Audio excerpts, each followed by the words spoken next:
Julian thought serving me divorce papers and expelling me from Blackwood Mansion was his ultimate victory, crowning his 24-year-old mistress.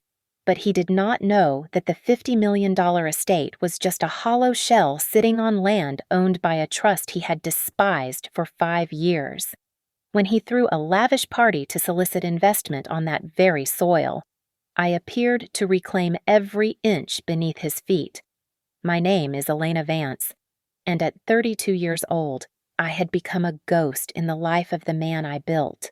The ballroom of the Zenith Holdings annual charity gala was suffocating, filled with the scent of expensive lilies and even more expensive desperation. I stood near a marble pillar, nursing a glass of sparkling water, painfully aware of the navy blue dress I was wearing. It was an off-the-rack piece I had worn 3 times already, a stark contrast to the custom haute couture gowns flowing around me like liquid silk. Every thread of my modest attire screamed of the sacrifices I had made to fund Julian's initial startup costs, yet here I was, the invisible architect of his success, hiding in the shadows. A hush fell over the room as the double doors swung open. Julian Thorne, the CEO of Zenith Holdings, walked in. He looked regal in his tuxedo, the very image of success, but my breath hitched when I saw the hand resting possessively on his arm. It belonged to Sienna, a 24-year-old Instagram model who looked like she had been poured into her gold-sequined dress. Around her neck glittered a diamond necklace, a cascade of white fire that I recognized immediately. I had seen the invoice on Julian's desk a week ago. I had foolishly thought it was for our 5th wedding anniversary. Julian did not come over to greet me. Instead, he made eye contact, his gaze cold and annoyed, before jerking his head toward the service entrance. I followed him, my heart pounding a slow, heavy rhythm against my ribs. He pulled me into a narrow corridor that smelled of dish soap and old grease, away from the prying eyes of the investors. He did not say hello. He reached into his inner jacket pocket and pulled out a thick envelope, slapping it against my chest. "Sign them," Julian said, his voice flat. I can't do this anymore. Elena, you don't fit the brand image I'm building for Zenith. Look at you. You look like a maid who snuck in. I stared at the papers. Divorce. Before I could speak, the service door opened, and Sienna sauntered in. She looked me up and down with a smirk that was sharp enough to cut glass. "Oh, don't look so shocked, sweetie," Sienna purred, clinging to Julian's arm again. "Julian told me everything. Besides, I've already picked out new curtains for Blackwood Mansion. The ones you chose were so depressing. I'm thinking velvet, gold velvet." The mention of Blackwood hit me harder than the divorce papers. I had spent 5 years sanding those floors, painting the walls, and restoring that historical estate with my own hands while Julian played CEO. "You can't take Blackwood," I said, my voice barely a whisper. "That house. It's my work. It's my home." Julian laughed, a harsh, barking sound. Read the contract. "Elena, I used a clause in our prenup regarding asset appreciation. The house is titled to the company now. Not us. Since I own the company, I own the house. You leave with what you came with, which is nothing." He stepped closer, looming over me. "It's your own fault. Your poverty mindset. It suffocates me. I need to be around winners to secure the $50 million from the new investors. You're just dead weight." I looked at him. I waited for the tears, but they did not come. Instead, I felt a strange, icy clarity wash over me.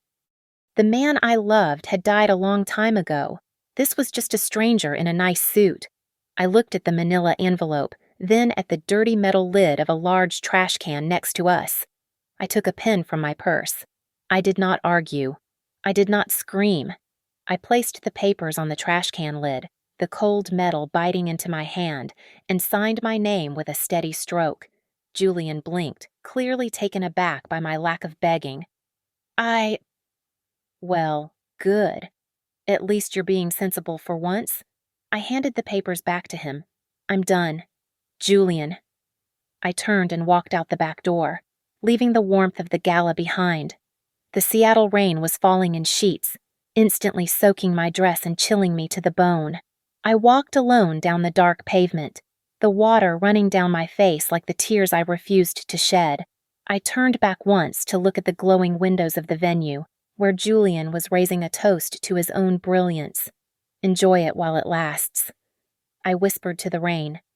I turned my collar up against the wind and walked into the darkness, making a silent vow that this was the last time Elena Vance would ever bow her head to anyone. The sound of shattering terracotta was the final goodbye I received from the home I had built. I stood by the wrought iron gates of Blackwood Mansion, my entire life packed into 2 scuffed suitcases, while Sienna leaned over the master bedroom balcony. She held one of my prized orchids, a rare species I had nurtured for 3 years, and dropped it. It plummeted 3 stories, exploding into a mess of soil and ceramic at my feet. Oops. Sienna called down, her voice dripping with mock innocence. My hand, it just slipped. But don't worry, Elena. I'm replacing all this old junk with imported roses anyway. Bye now. I did not look back. I simply gripped the handles of my luggage tighter and walked toward the waiting taxi. My new reality was a basement apartment in a crumbling building on the outskirts of the city. As I unlocked the door, the smell hit me. It was a thick, cloying scent of mildew and damp drywall, a violent contrast to the crisp linen and expensive cedarwood fragrance that permeated every room of Blackwood. I sat on the lumpy mattress, staring at a water stain on the ceiling that looked like a bruising map of the world. For the first time in a decade, I had silence. In that silence, memories I had suppressed began to surface. I thought about the late nights I spent hunched over blueprints while Julian slept. I was the one who corrected the structural flaws in the Riverside project. I was the one who redesigned the eco-friendly ventilation system that won Zenith Holdings their first major award. Yet, at every ribbon-cutting ceremony, I stood 3 steps behind him, clapping while he told reporters. I dreamed this up in a moment of inspiration. I had been his shadow architect, invisible and unpaid, building a pedestal for a man who would eventually kick me off it. I reached into the smaller of my suitcases and pulled out a rusted metal box. It was the only thing I had taken from the safe before Julian changed the codes. It belonged to my grandmother, a woman who trusted no one, especially men in expensive suits. Inside, there was no cash, only yellowed documents bound by a frayed ribbon. These were the papers of the Vance Preservation Trust. I unfolded the deed to the land beneath Blackwood Mansion. I traced the legal jargon with my finger until I found the paragraph I knew by heart but needed to see again. The right to occupy the land remains solely with the direct descendants of the Vance line and their lawful spouses. Upon the dissolution of marriage or death of the heir, all land rights revert exclusively to the trust. Julian thought he was clever with his prenup loop regarding the house structure. But he had forgotten basic property law. He owned the bricks, the glass, and the gold-plated faucets. But I, through the trust, owned the dirt holding it all up. I folded the paper and put it back. Not yet. If I evicted him now, he might still have enough liquid assets to recover. I needed him to feel invincible. I needed him to overextend, to survive, and to keep my mind from eating itself. I took a job at a small, dusty pottery studio downtown. I introduced myself simply as Elle, for 8 hours a day. I threw clay onto the wheel, letting the cold, wet earth ground me.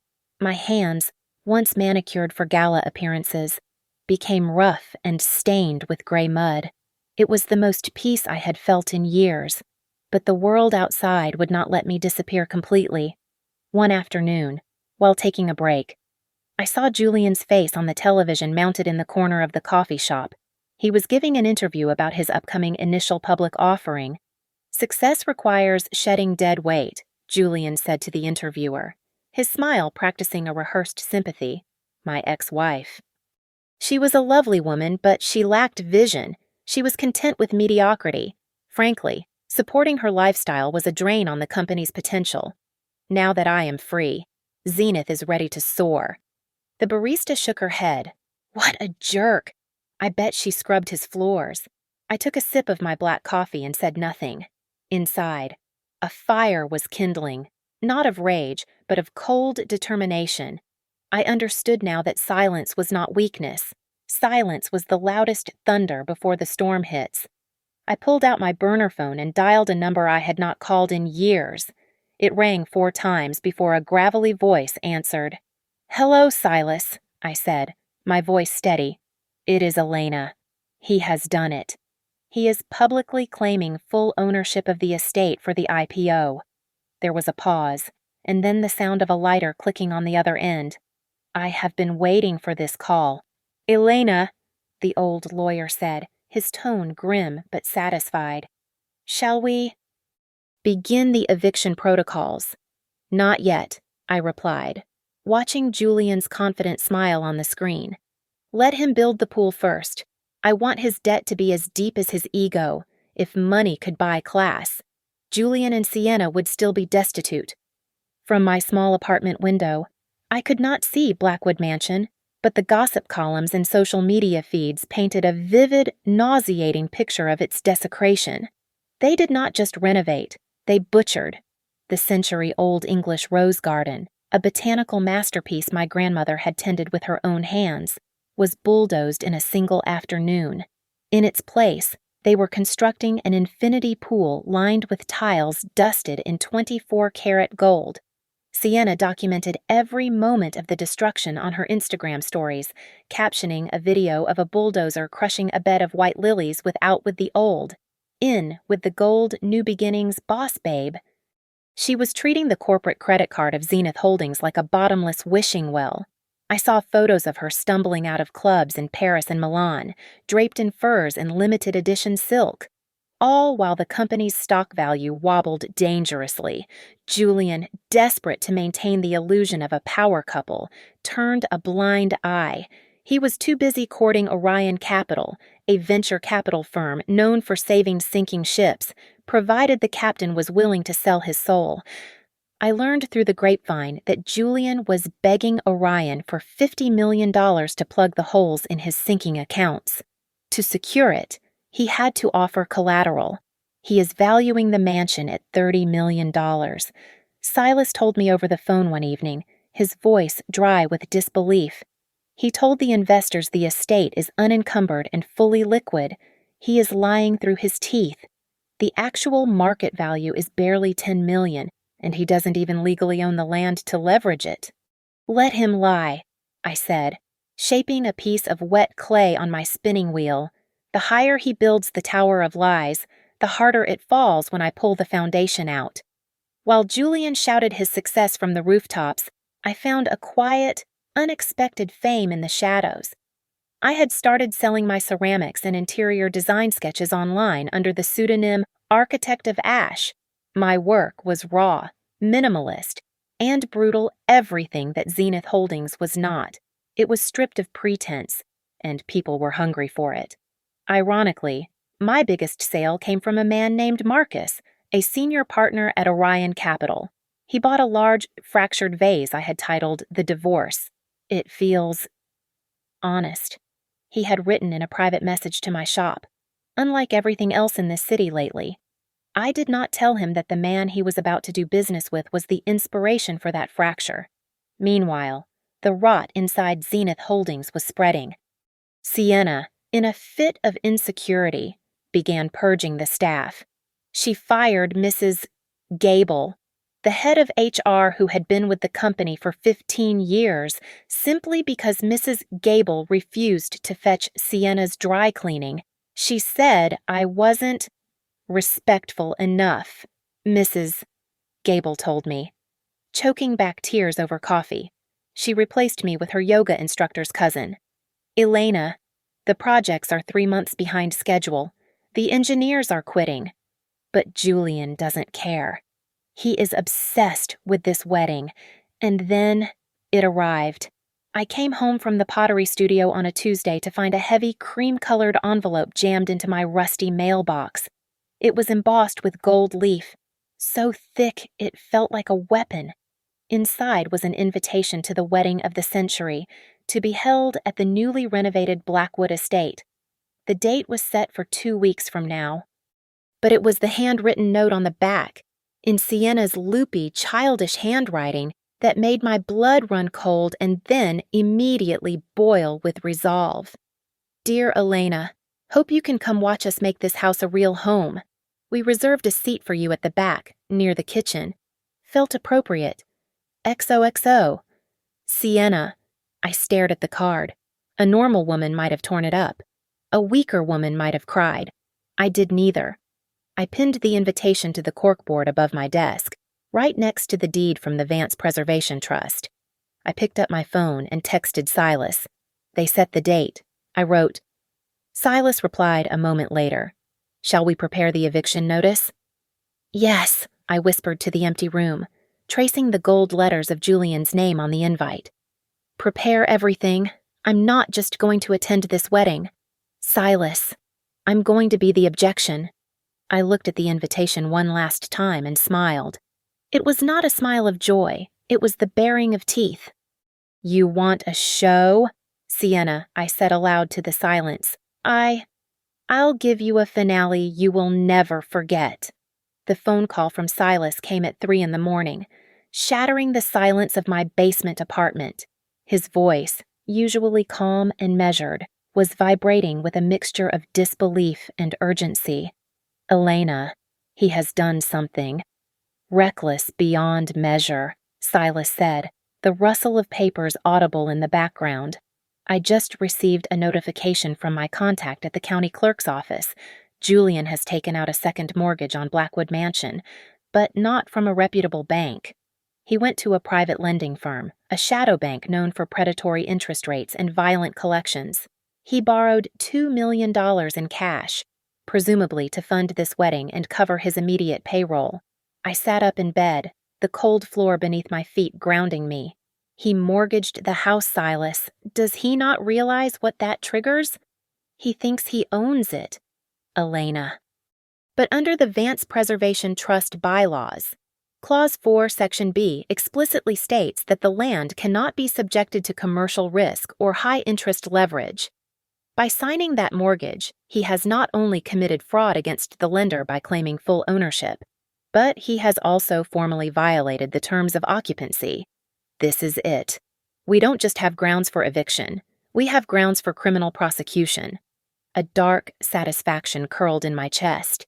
I did not just want my land back anymore. I wanted justice.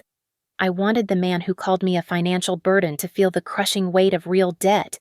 Let him spend it, I said, my voice cold. I want him to dig the hole so deep he can never climb out. But Silas, I need more ammunition. I need to know why Sienna is sticking around if the money is drying up. I drained my savings account, every last cent of the $3,000 I had managed to scrape together. To hire a private investigator? It was a gamble, but it paid off within 48 hours. The investigator handed me a manila envelope containing grainy but unmistakable photographs. They showed Sienna in a heated embrace inside a parked car, not with Julian, but with the COO of Julian's biggest rival competitor. She was not just cheating, she was hedging her bets. While I was reviewing the evidence of his wife's infidelity, Julian was busy sealing his own fate. He signed a preliminary agreement with Orion Capital, pledging the Blackwood estate as full collateral for a $50 million investment injection. He signed a document stating he had sole and unencumbered title to the property. It was a lie written in ink, a federal crime in the making. I knew I had to intervene before the money actually changed hands. I arranged a clandestine meeting with Marcus, the Orion representative who had bought my vase, at a dimly lit diner 2 towns over. When I slid the deed to the land across the greasy table, Marcus went pale. He read the document twice, his jaw tightening. He lied to us, Marcus whispered, looking up at me with wide eyes. He pledged an asset he doesn't legally control. If we had transferred the funds, we would have lost everything when you reclaimed the land. I am saving you $50 million. Marcus, I said, leaning in, but I need a favor. Do not pull the deal yet. Let him believe he has won. Come to the wedding. Bring your team. When he tries to finalize the deal on stage, that is when we strike. Marcus looked at the deed, then at me. A slow, shark-like grin spread across his face. You want a public execution. I want the truth. I corrected him. Back at the mansion, the cracks were starting to show. My investigator reported that Sienna had stumbled upon Julian's overdue loan notices in his study. Realizing the ship was sinking, she began a quiet looting spree. She started smuggling small, high-value items out of the house antique silverware, my grandmother's crystal collection, even Julian's collection of vintage watches, hiding them in her gym bag to pawn later. Julian, blinded by his own ego, saw none of it. He was manic, convinced that the wedding would be the marketing event of the decade. He believed the Orion money would hit his account the moment the ink dried on the wedding day, wiping away the shadow loans and the debts. He was walking off a cliff, believing he could fly. I spent the night before the wedding assembling the final dossier. It was thick, heavy with the weight of his destruction. It contained the trust deed, the proof of the illegal mortgage, the evidence of his bank fraud, and the photos of Sienna's betrayal. I ran my hand over the cover of the file. Tomorrow, I whispered to the empty room. It all ends tomorrow. I stood before the cracked full-length mirror leaning against the wall of my tiny bedroom. The woman staring back at me was no longer the haggard, invisible wife who had signed divorce papers on a trash can. I had cut my long, heavy hair into a sharp, asymmetrical bob that accentuated the determined set of my jaw. I was wearing a charcoal gray suit I had designed and stitched myself over the last 3 sleepless nights. It was sharp, tailored to perfection, and fitted like armor. I looked around my apartment. It was small, and the radiator hissed and clanked in the corner. But for the first time in 5 years, I felt a profound sense of peace. I realized that happiness did not come from imported marble floors or gold leaf ceilings. It came from the freedom to breathe without asking for permission. Earlier that afternoon, I had experienced a moment that shifted my entire perspective. I had met with a renowned architect, a man whose skyscrapers defined the Seattle skyline, who had reached out to my anonymous online shop. He had been stunned to learn that the architect of Ash was me, your work. He had said, tracing the lines of my sketches with genuine reverence, "It has a soul, Elena. Most modern designs are just glass and ego. But this is pain turned into structure. I want to partner with you, not as an assistant, as an equal." Walking home from that meeting, I felt the heavy cloak of Julian's wife finally slip off my shoulders. I was not just a CEO's accessory. I was a creator. I had value that no divorce settlement could quantify. As the sun began to set, I drove my beat-up truck to the old cemetery on the hill. I knelt beside my grandmother's grave, the damp earth staining the knees of my old jeans. I placed a single white lily on the stone. "I'm sorry, Nana," I whispered, my voice trembling slightly. "I let him bring shame to our home. I let greed walk through your front door, but I promise you, I am going to wash it clean. I will take it back." Later that night, my phone buzzed on the nightstand. It was Julian. I could hear the background noise of a club and the slur in his voice. He was drunk, riding the high of his delusions. You think you're special," Julian shouted into the phone, his voice swinging between arrogance and hysteria. "I'm going to be a king tomorrow." "Elena, a king and you're just a footnote in my biography. A mistake I erased." I held the phone to my ear for exactly 10 seconds. I did not speak. I did not get angry. I just listened to his shallow, desperate breathing. Then, I pressed the red button and ended the call. I knew that my silence would hurt him more than any scream ever could. It told him that he no longer existed in my world. A few minutes later, my phone lit up again. This time it was a message from Sienna. It was a photo of a wedding dress, a monstrosity of lace and crystals with a price tag of $100,000 clearly visible in the frame. Eat your heart out, loser. He buys me what he never bought you. The caption read. I laughed softly. My credit check on Julian's finances earlier that day had shown that the credit card she used to buy that dress was already $40,000 over its limit. The bank had only approved the transaction because of a temporary system override Julian had forced through, an override that would trigger a fraud alert within 24 hours. She was wearing stolen goods, and she did not even know it. I sat down at my small kitchen table where Silas was waiting. We had a single folder between us. Is everything ready for tomorrow? I asked. Silas adjusted his glasses and tapped the folder. Operation Phoenix is a go. The police are briefed on the fraud charges. The Orion representatives are briefed on the reveal. We have them. Elena. We have them cold. I walked to the window and looked out toward the city center.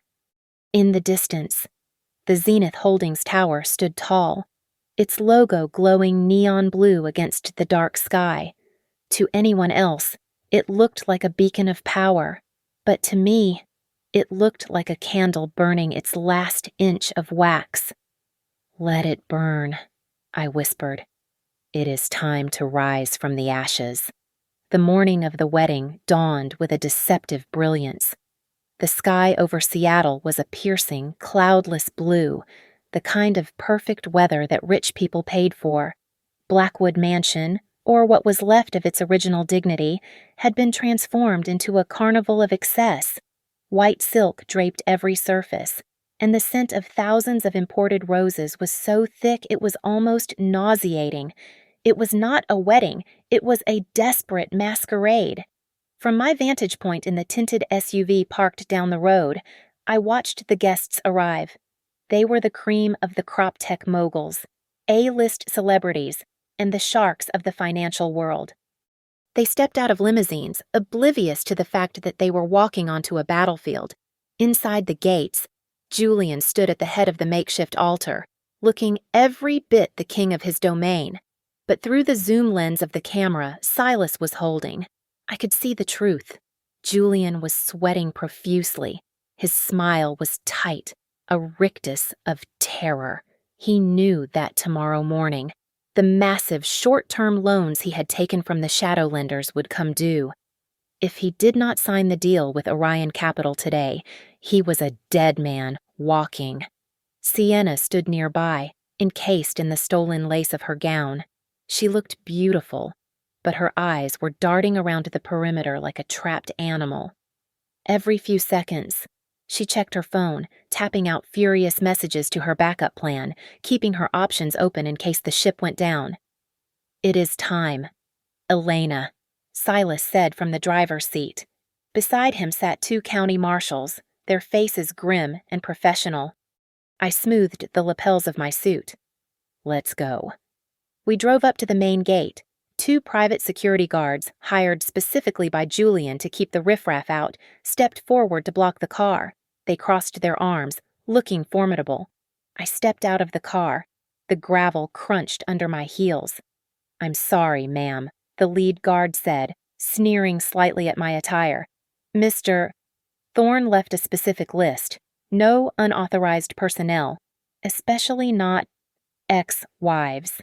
Silas stepped out behind me, holding a crisp document stamped with the seal of the State Superior Court. We are not guests, Silas said, his voice cutting through the humid air. And this is not a social call. This is a federal enforcement of a property deed. Unless you want to be charged with obstruction of justice, I suggest you step aside.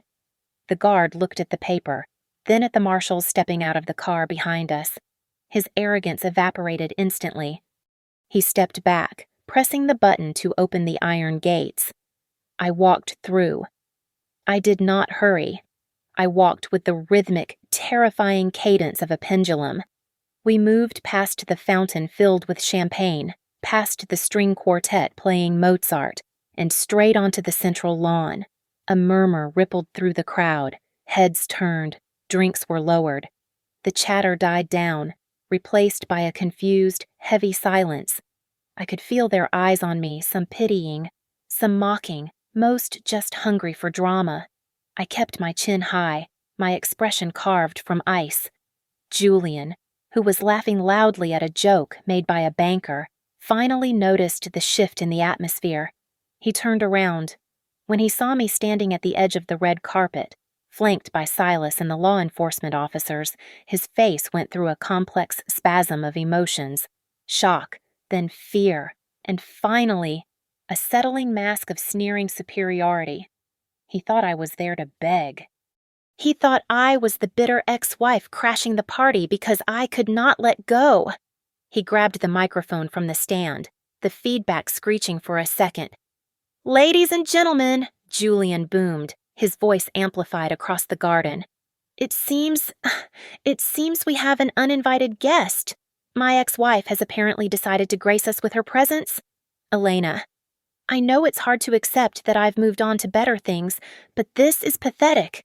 Even for you." The crowd tittered nervously. Sienna stepped up beside him, clutching his arm, glaring at me with venomous triumph. I did not speak. I did not need to. I looked past Julian, past the altar, directly to the front row where the representatives of Orion Capital were seated. Marcus met my gaze. He looked at Julian, then back at me, and gave a slow, deliberate nod. It was the signal. The play was over.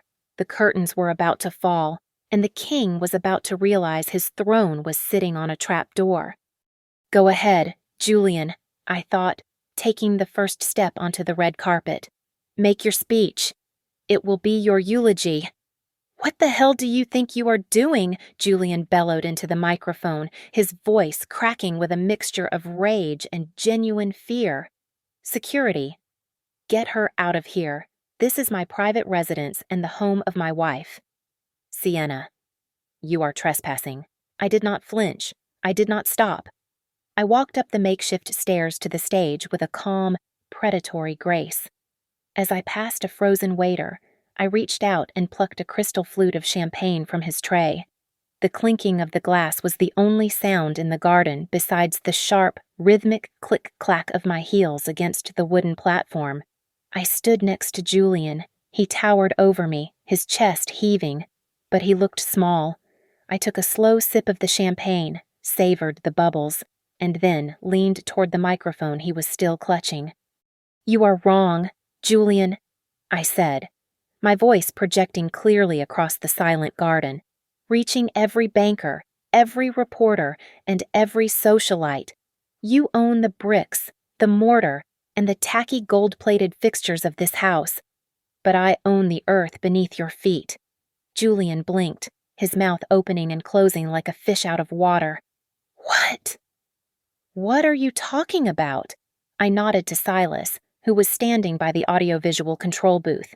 With a few keystrokes, he hijacked the massive LED screen behind us, the one Julian had intended to use to display his inflated stock projections. The screen flickered and then displayed a high-resolution scan of a yellowed, legal document. The header was bold and undeniable. The Vance Preservation Trust land deed, dated 1920. A collective gasp ripped through the audience. Whispers erupted like wildfire as the guests read the name of the primary beneficiary listed in the modern addendum, Elena Vance. "This land has been in my family for over a century," I continued, my voice cold and hard as steel. "The house is merely a structure sitting on top of it, and since you have violated the terms of the trust by attempting to leverage the land for commercial debt, I am exercising my right as the landowner." I turned to look Julian directly in the eyes. "I am issuing you a formal eviction notice, effective immediately. You have 24 hours to remove your property, meaning the physical structure of the house, from my land. If it is not gone by tomorrow noon, I will consider it abandoned waste and have it demolished." Julian turned a sickly shade of gray. Veins bulged in his neck. That is insane," he screamed, forgetting the microphone was there. "I have lived here for 5 years. I poured millions into this place. You can't just kick me off, actually." "I can," I replied smoothly. The land use agreement was between the trust and the married couple residing on it. The moment our divorce was finalized, the moment you forced me to sign those papers on a trash can, lid your right to occupy this land, expired. You have been squatting here for weeks. Julian, Sienna, realizing that her dream mansion was dissolving into thin air, let out a screech of pure fury.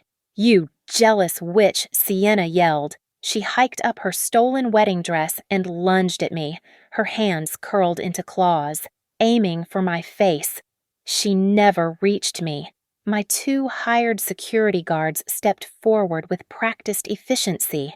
One of them caught Sienna by the arm and firmly pushed her back.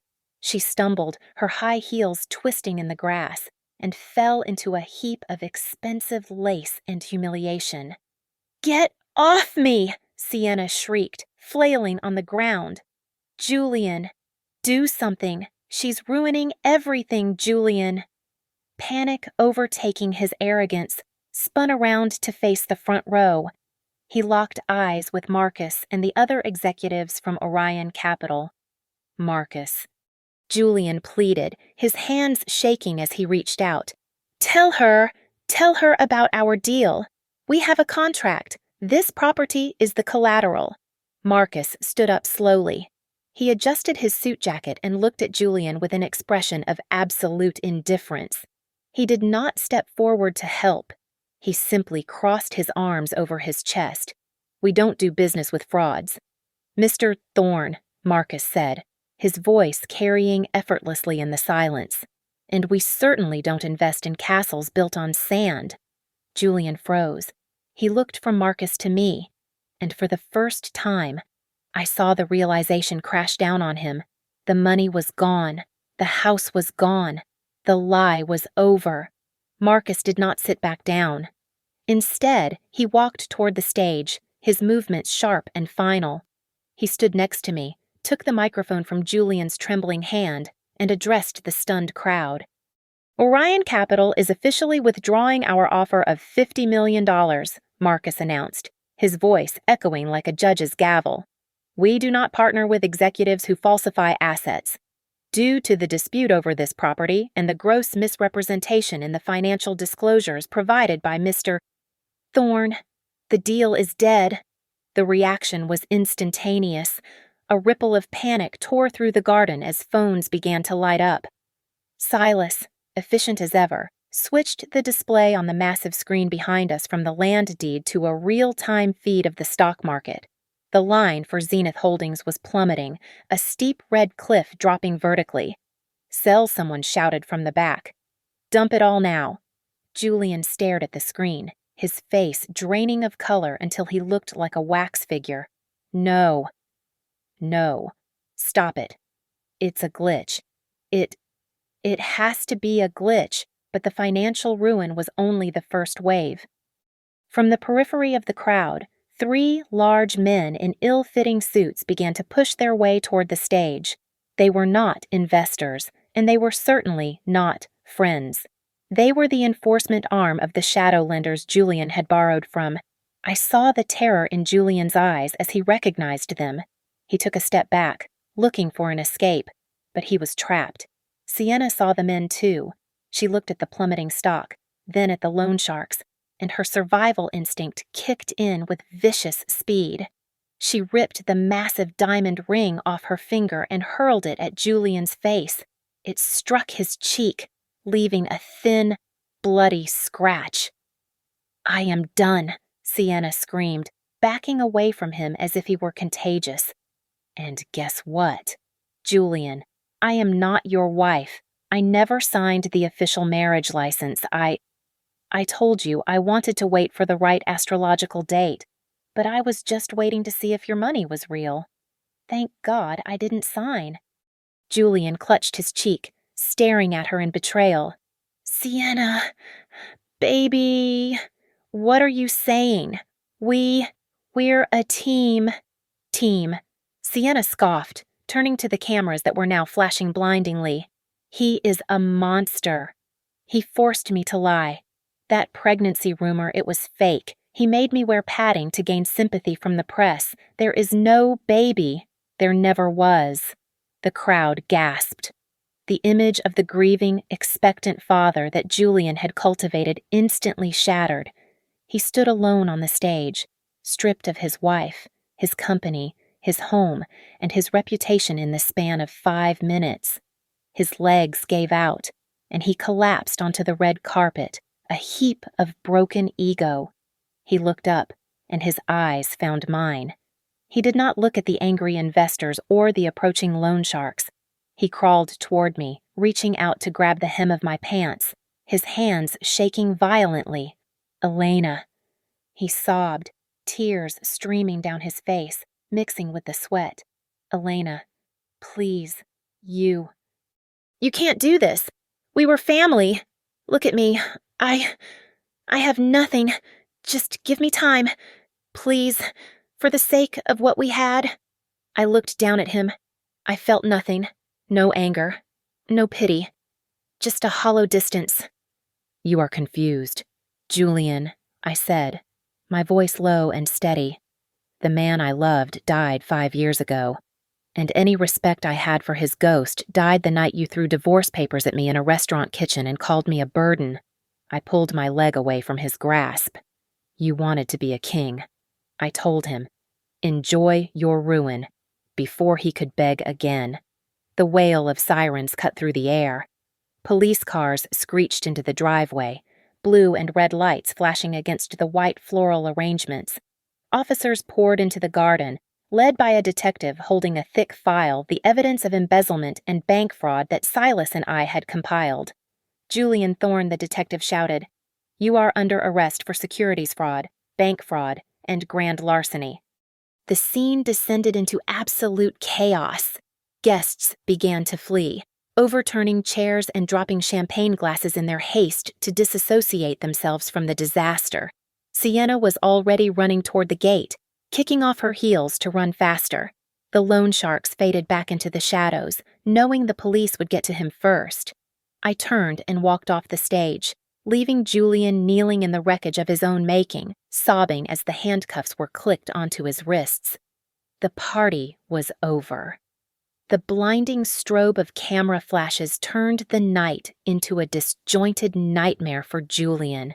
The man who had spent his entire career curating the perfect image was now being immortalized in the most humiliating way possible.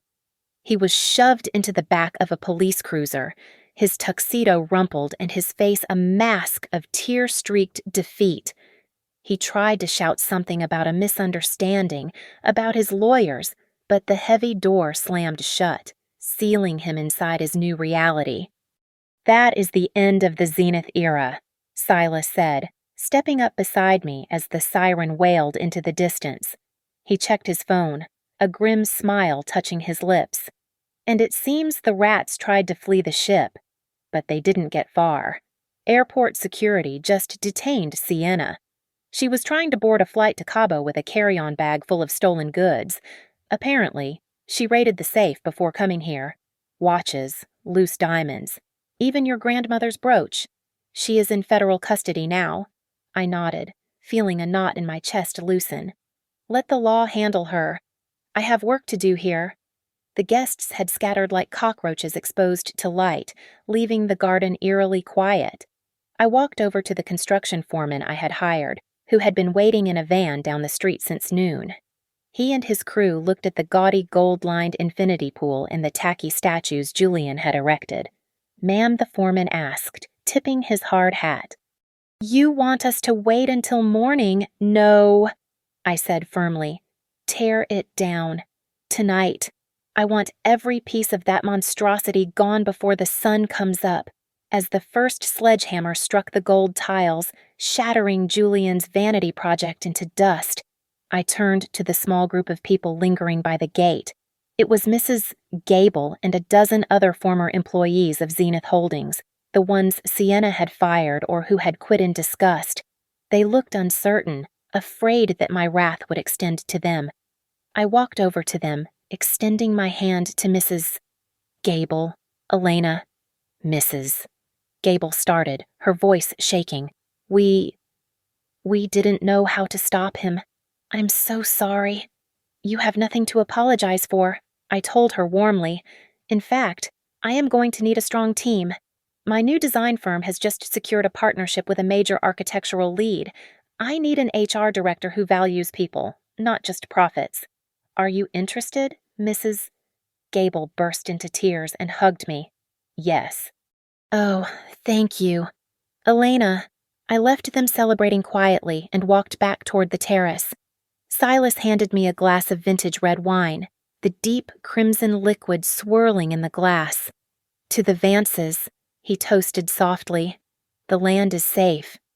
To the future, I replied, clinking my glass against his. I've decided to donate the South Acre to the city. I want it to be a public park. No gates, no gold walls, just trees and open space for families. Julian tried to lock the world out. I want to let it back in. Marcus, the representative from Orion Capital, approached us. He looked humbled, stripping off the corporate arrogance he wore earlier. Ms. Vance, Marcus said, clearing his throat. What you did today, it was brutal, but brilliant. We still have $50 million looking for a home. Your brand, Architect of Ash. It has incredible potential. We would like to offer you a seed round. We can make you global in a year. I looked at him, then at the destruction of the pool, and finally at the stars above. No, thank you, Marcus, I said with a gentle smile. I have seen what fast money does to people. I am going to build my company brick by brick with my own hands and my own money. It will be slow, but it will be mine. Marcus looked stunned, but he nodded with newfound respect and walked away. As the construction crew continued their work, the noise fading into a rhythmic background beat, I saw something glinting in the grass near the stage. I bent down. It was Julian's wedding band, the platinum ring he had worn while lying to my face for 5 years. I picked it up. It felt light, cheap despite its cost. I walked over to the storm drain at the edge of the driveway. I did not throw it. I simply dropped it. It hit the metal grate with a hollow clink and fell into the darkness below. Goodbye, Julian, I whispered. The night air was crisp and cold, smelling of rain and wet earth. For the first time in a long time, the air didn't smell like deception. It smelled like freedom.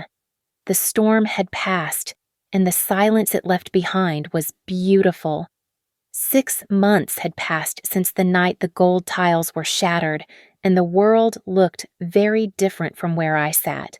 I was perched on a stool in my new studio, a converted industrial loft flooded with warm, yellow sunlight. On the drafting table before me lay a copy of Architectural Digest. The cover featured a woman with a sharp bob and a confident, unyielding gaze. It was me. The headline read Elena Vance, the Architect of Resilience. It felt surreal, but for the first time in my life, I did not feel like an imposter. I had kept my promise to the land. Blackwood Mansion was no longer a fortress of ego. I had spent the last half-year stripping away the gaudy renovations and restoring the estate to its original 1920s glory. It was no longer a private residence. It was now the Vance Community Art Center. The ballroom, where Julian had once tried to humiliate me, was now filled with easels and the laughter of underprivileged children taking free painting classes.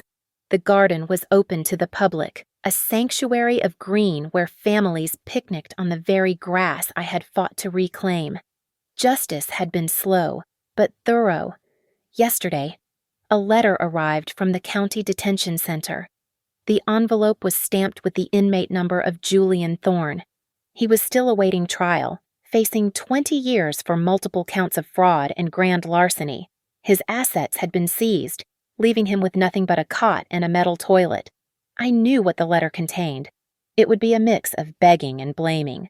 a desperate attempt to manipulate me one last time. I did not open it. I held the corner of the envelope to the flame of a vanilla-scented candle on my desk. I watched the paper curl and blacken, turning into ash in a ceramic bowl. Goodbye, Julian, I whispered to the smoke. Sienna had faced her own reckoning. The internet, which she once worshipped as her kingdom, had turned on her with vicious speed. She was now a viral joke, the face of greed and failure.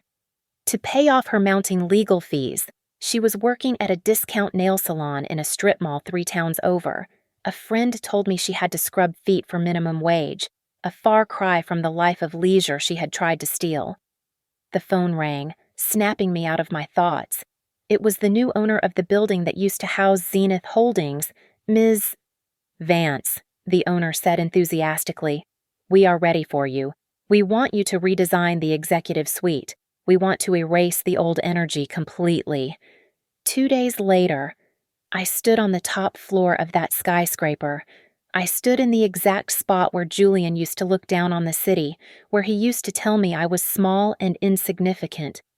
But up here, with the wind whipping through the open terrace doors, I did not feel small.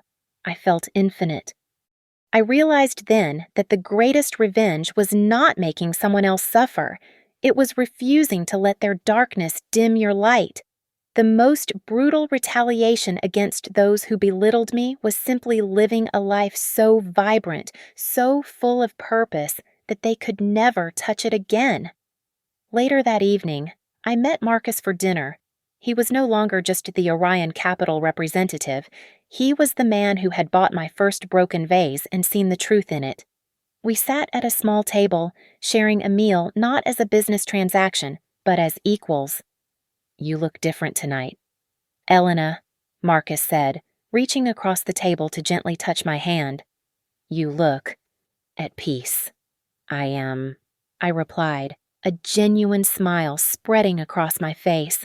It took a long time to get here, but I finally like the woman in the mirror. As the night came to a close, I drove my old pickup truck home. The bed of the truck was loaded with fresh wildflowers I had bought for the studio. I took the scenic route, passing the turnoff for the Blackwood estate. I slowed down, just for a second. The sun was setting, painting the sky in hues of violet and orange over the land that was once my prison and was now my gift to the world. I did not feel a pang of loss. I felt a surge of victory. I shifted gears and accelerated toward my small, warm apartment, leaving the past in the rearview mirror where it belonged. I did not take back the asset to become wealthy. I took it back to prove that my value is never for a man to determine. Thank you so much for listening to my story. I would love to hear where you are tuning in from, so please comment your location below and share your thoughts on Elena's journey. Don't forget to subscribe to the Lily Revenge Stories channel, like this video, and hit that hype button to help this story reach even more people.